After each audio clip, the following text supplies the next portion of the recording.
M6 proposait, ce vendredi 31 mars, un nouveau numéro de Maison à vendre. Où en sont les participants depuis la fin du tournage? Télé Loisirs vous dit tout. Quoi de mieux qu'un peu de bonne humeur, d'émotion et de légèreté pour démarrer le week-end? CST en tout cas le parti pris de M6 en proposant un nouveau numéro de Maison à vendre ce vendredi 31 mars. Pour ce nouvel épisode, Stéphane Plaza s'est éloigné de la région parisienne pour un des deux cas puisqu'il est parti du côté de Toulouse.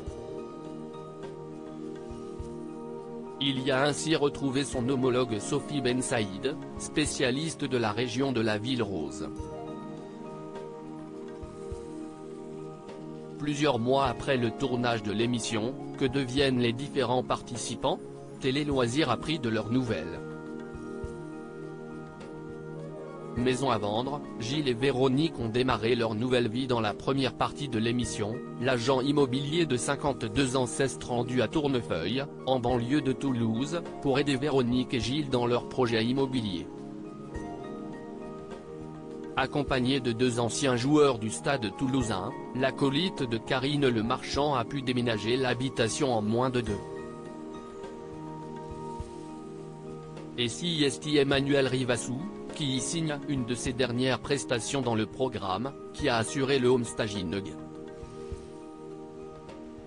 Bilan, le couple a reçu plusieurs visites et offres, pour accepter une offre à 358 500 € après négociation. La maison est depuis définitivement vendue, la remise des clés ayant été faite il y a 2 semaines.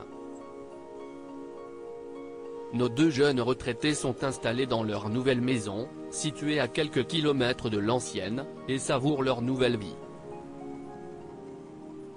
La vente de la maison de Tournefeuille est un poids en moins pour Véronique qui avait beaucoup de mal à se détacher des trop nombreux souvenirs de son papa décédé.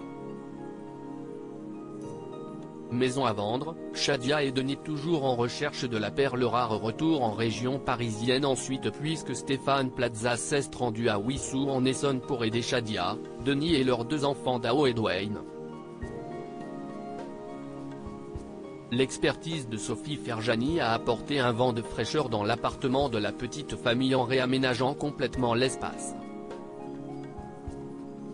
Mais face aux difficultés du couple pour financer leur projet immobilier, Stéphane Plaza a pris une décision complètement inédite dans l'émission, il a choisi de ne pas mettre en vente l'appartement.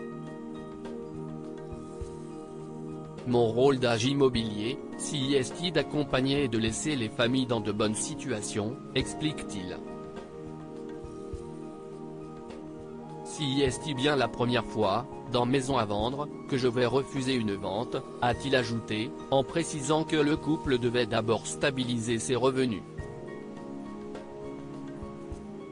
On n'abandonne pas, on reporte, a-t-il promis, assurant également qu'il leur trouverait leur prochaine maison. Si Shadia est déçue de ne pas avoir pu aller jusqu'au bout, elle est ravie de cette expérience qui l'a aidé à se remettre en question. Le couple continue de chercher le logement de ses rêves et a même visité un bien la semaine dernière. Ils ont également revu leurs critères à la baisse, sur les bons conseils de Tonton Plaza, comme l'a surnommé Dwayne. À lire aussi il a fallu faire des choix, Emmanuel Rivassou quitte Maison à vendre et explique pourquoi elle ne sera pas aux côtés de Stéphane Plaza la saison prochaine.